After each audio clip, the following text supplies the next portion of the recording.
السلام علیکم ورحمۃ اللہ وبرکاتہ۔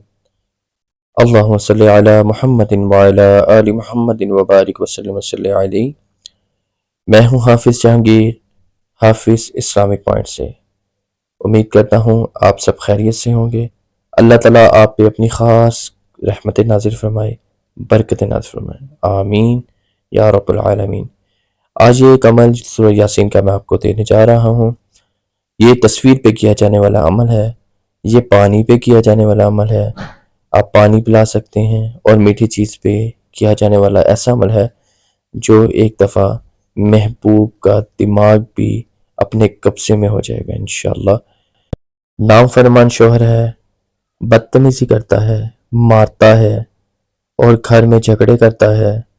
نافرمان بیوی ہے، شوہر سے بدتمیزی کرتی ہے، گھر چھوڑ کے چلی گئی ہے، بات نہیں کرتی، کال کرے تو اٹھاتی نہیں ہے۔ نافرمان اولاد کو فرما بردار کرنے کے لیے یہ عمل ہے، اور خصوصاً یہ عمل محبوب کو تابع کرنے کے لیے، محبوب کو مٹھی میں کرنے کے لیے، ہمیشہ کے لیے اپنے قبضے میں کرنے کے یہ عمل ہے۔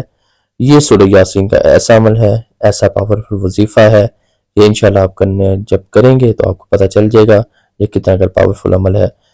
محبوب آپ کو چھوڑ کے چلا گیا ہے، بلاک کر دیا ہے، بات نہیں کرتا، کسی اور کو ترجیح دینے لگ گیا ہے، کہیں اور کسی سے بات کرنے لگ گیا ہے، آپ کو ذرا بھی ترجیح نہیں دیتا۔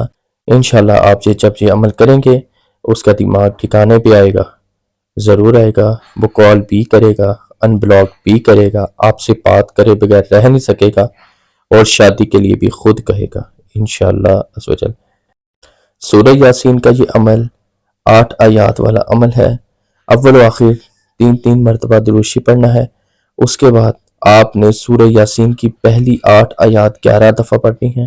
آپ پانی پہ دم کر سکتے ہیں، پلا سکتے ہیں، پانی پہ دم کر کے پلا دیں۔ میٹھی چیز کھلا سکتے ہیں تو میٹھی چیز پہ دم کر کے کھلا سکتے ہیں آپ۔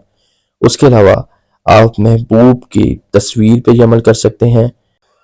نافرمان شوہر کو اپنے قبضے میں کر سکتے ہیں، وہ آپ کی ہر بات مانے گا۔ جو آپ کو تنگ کرتا ہے، مارتا ہے، بچوں کو تنگ کرتا ہے، بچوں کو مارتا ہے، گھر میں پریشانی بنائی ہوئی ہے، لڑتا جھگڑتا ہے، تنگ کرتا ہے، جان بوجھ کے تنگ کرتا ہے، انشاءاللہ آپ یہ عمل کریں، یہ آپ کو تنگ کرنا بھی ختم کر دے گا، یہ اپنی حرکتوں سے باز بھی آ جائے گا انشاءاللہ۔ اگر آپ کو کوئی بات سمجھ نہ آئی ہو، آپ کمنٹس میں مجھے لازمی پوچھے گا۔ حافظ جہانگیر، السلام علیکم۔